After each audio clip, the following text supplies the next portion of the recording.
and welcome to today's insight.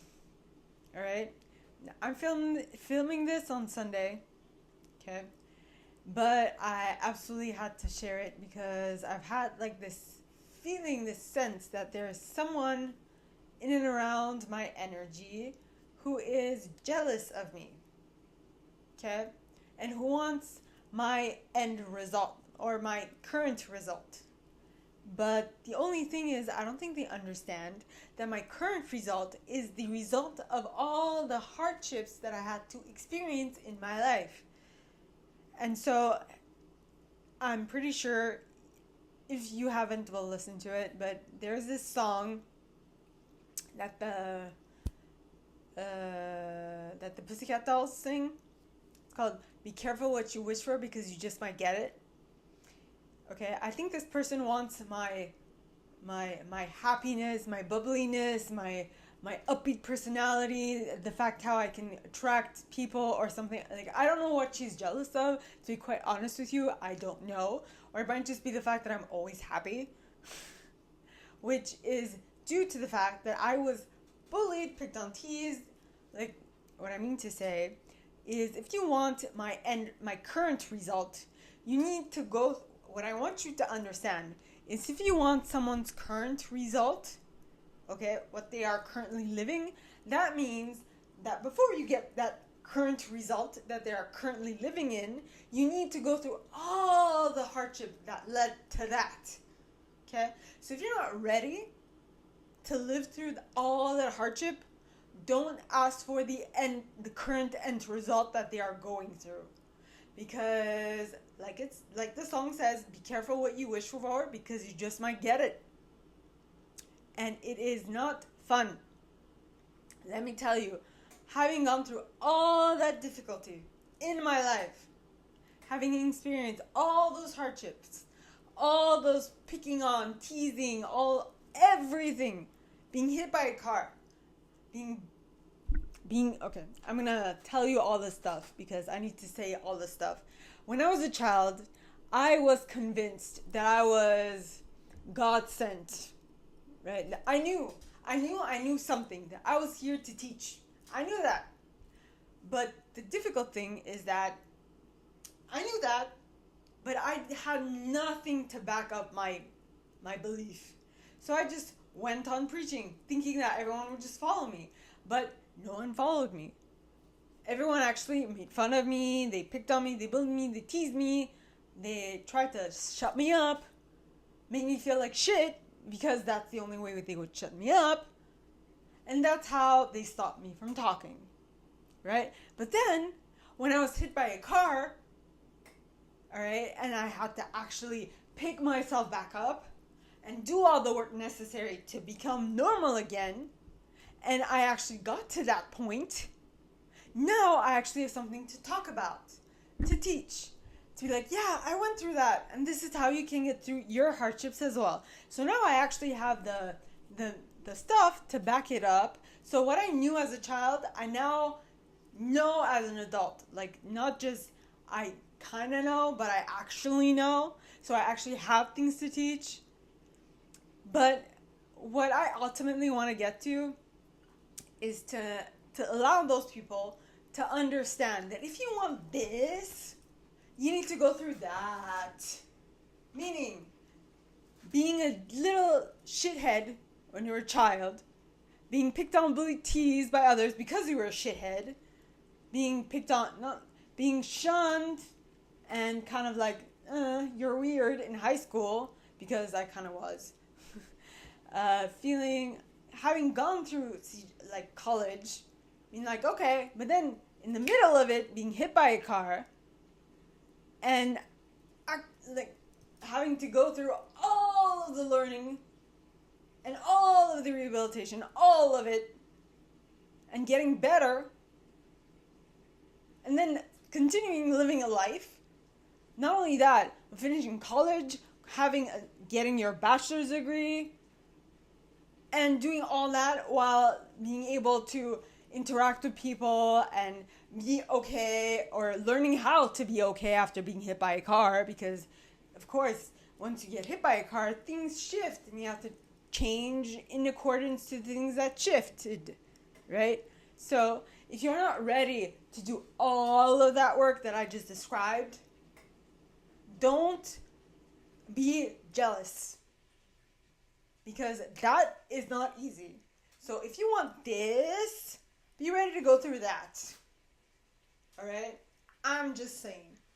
So as I said, be careful what you wish for, because you just might get it. I thought that my message for today was over, but then the Lord just gave me another message, and he's like, no, go back, and start filming. Literally, I was about to eat. Okay, I've got like my vegetables, I got my ribs, I'm like ready to eat, and he's like, nah, go back. I'm like, can I not eat?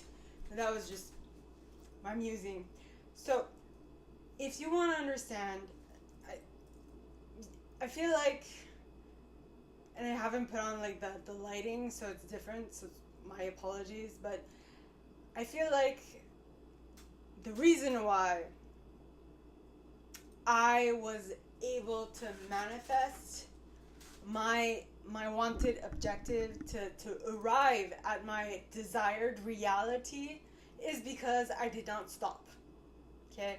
I did not stop, meaning after my accident, I had given myself 5 years to improve. It took me 7. I did not stop. Even after the 7, I just continued. I was like, no, I'm where I think I want it to be, but there's more. There's like better. There's like, you know when they say when you go to the farthest point that you see farther? Go to the farthest place you see, and then you'll see farther. That's basically it. All right? So when you think you're done, the only thing that will tell you you're done is you. So if you want to continue, you can do that, but you are going to have to decide. So basically, don't stop. Keep it moving. Put your drinks up. Okay, that's the J-Lo song.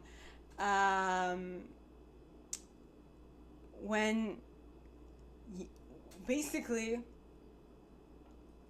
I'm trying to word this. Don't stop believing. Hold on to that feeling, and no one stop. I don't know the people. Don't stop believing. Hold on to that feeling, and that was exactly what was the message of today's worship night. Literally, do not stop believing until it is manifest. It will happen. It is just a matter of time. If God put something in your mind, if Jesus told you, I'm going to do it, he's going to do it. Okay? Don't second guess. Just believe. If you have an idea in your mind, quite like Thomas Edison that I was talking about a couple of days ago, don't stop until it is manifest. That is how much you need to work on this. If it is going to take you 10,000 tries or 10,001 tries, do it anyway. Until it is manifest, do not stop. Don't stop believing. Hold on to that feeling. Literally, don't stop. The reason why I've got to where I am is because I did not stop. I did not. So don't stop believing. Just because it hasn't manifested in the allotted time that you thought it was going to manifest does not mean that God doesn't want it to manifest for you. It just means it's going to take a little while longer. Don't stop believing. Continue. Keep going. Do the work necessary. And there is a specific reason why you need to do that work, because when it is the only way that you'll get to the end result you actually want. Because your ego is telling you, no, this is fine. You'll get to your wanted objective just by doing this. But in actuality, you'll get to your wanted objective by doing 10,000 other steps. But you're going to get to your wanted objective. But you think that you're just going to take 10 steps. But it won't, because you made it longer. I am going back to the Jewish people who wanted to get to their land of milk and honey, and who were promised, I don't know if they were promised this, but apparently it was going to take them only 10 days, and it actually took them 40 years because they stopped believing. They created all these things, and they just went round and round and round and round and round until they got to their land of milk and honey. But to get there, it took them 40 years. So it's going to take you as long as it's going to take you, but you are going to get there. Don't stop believing. Hold on to that feeling. Literally, because the way that you are going to manifest it quicker is by holding on to that feeling and reliving that feeling inside of you. That is it. There's nothing else. And see it in your mind's eye. The reason why there's so many ways of saying it, the feeling, the seeing, the smelling, the sensing, because there are 6 superior senses, right? Claircognizance, clairvoyance, clairolfaction, clairgustance, clairsentience, claircognizance, clairvoyance, clairolfaction, clairgustance, clairsentience, and what's the other one? Clairvoyance, yes, okay. Claircognizance, clairvoyance, clairolfaction, clairgustance, and I'm repeating myself, clairgustance, clairsentience, claircognizance. I think that's it. So, there are so many ways of sensing what is happening, but you need to be in alignment with these things and listen for them, because or else you won't have the necessary information. Real talk, right? I'm starting a new series. It's called Real Talk.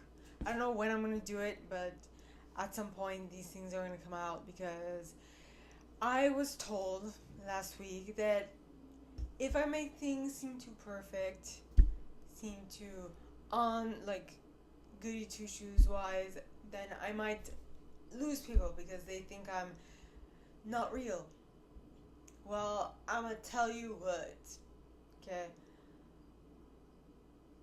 I have things that irk my chain to kingdom come. Literally, they annoy the living shit out of me. And that is someone being jealous of you for an end result that you currently have, that they want, and yet they don't want to do the necessary work to get it. You know, getting this end result that you are jealous of took years in the making, right? No, literally. And I was shaped by God, personally. And God put me through the ringer, okay? I was picked on, bullied, teased when I was a child. I was hit by a car when I was a teen. I put myself through university. I went and I kind of graduated. And I graduated. No, I didn't kind of. I did. I graduated. But it took me 7 years to finish 1 bachelor's degree. 1! Okay? So if you're not willing to put in the work, the effort, the necessary things that will get you to where you want to get to, don't be jealous of someone else who got there. The reason being is because God has probably seen their capabilities and put them through the necessary tests to make them into the person that they are. Okay? Now, I'm not saying you can't do it, but it just means that you are going to have to go through exactly what they went through. Okay? I'm going to actually add on something because I've already pre-filmed a video for today, but I just had to come up here and say something more because this actually irks my chain. And I'm going to start a series called Real Talk in things that I think that are important, that show my human side. The fact that I am actually human and I do have my, you know, my, it's basically me being vulnerable. Okay? Me being honest, me being vulnerable. I generally am honest, but this is me being 100% vulnerable and saying, what you see is a curated facade that has taken years to perfect, and years of therapy, of going through shitty situations, all of that to look like this. If you're not ready to go through all of that to look like this, then don't complain. Please don't. Because, as I mentioned in the video, be careful what you wish for because you just might get it. And I would add on to that, you might not be happy with what you get because it's not exactly what you thought it was. But once you started it, you either have the choice of finishing it or not. And letting yourself down and feeling like, and being just like not being proud of yourself because you didn't see it through. I mean, what would you rather? Being disappointed in yourself or being happy that you got farther than you used to be? Ponder that. So what I want you guys to ponder is, are you ready, okay, to be disappointed in yourself because you didn't push yourself hard enough to get to the goal, to obtain the goal you wanted to obtain? Or are you willing to let something go because you're like, oh, it's too difficult, it's going to demand that I change? And that you continually complain or complain about someone else being too good and you not being able to rise to the challenge, because in actuality what you're doing when you're complaining about someone who's being too good at something else is saying that you are disappointed in yourself, that you're not ready, that you aren't able to reach to that point. Now, like I said, this is real talk. I'm being vulnerable. I'm being honest. Alright? And to some people, this might seem like I'm being a bitch. And to a certain extent, I am. And to a certain extent, I'm just being, like, thinking of myself as God sent, or, like, I know what should be done. And I kind of do, in a way, because I was hit by a car. And I did not look like this when I got hit by that car. Okay? I couldn't sit straight. I couldn't talk like this. It took like minutes for me to string two ideas together. Minutes! Okay? Now what I'm saying is, let's hypothetically say you were taken and plopped into the same situation I was in, right? More than, it's gonna be 17 years ago. Oh, it's gonna be 17 this year, so that amount of time. Would you have been able to? Would you have forced yourself to get back from it? Would you have pushed and pushed yourself, no matter how long it took, to get to where you wanted to get to? Would you have done it? I don't know. So that is what I want you to ask yourself. Am I willing to push myself to the attainment of any single goal that I have, for me to be proud of myself? Not anyone else. You be proud of you. That is the ultimate goal. Okay? Seriously, today I was talking to a girl, okay, who has gone through hell and back, who felt disappointed in life, who was not happy with where she's at, but she picked herself back up. It took her a while, but she got there. And what I want you guys to do is never, never give up on yourselves. Always continue pushing. Always. Because regret is the worst thing to experience. So why not nip it at the bud and go for that job, or go for that business, or go for whatever it is that you need to do. So what, you might fall on your face and make yourself look like a fool, but you learn from that, you grow from that, and then you expand as a soul. And that is how you become bigger and better. So, what I want you to think about is, where have you been playing small in your life and capping your growth? Ponder that.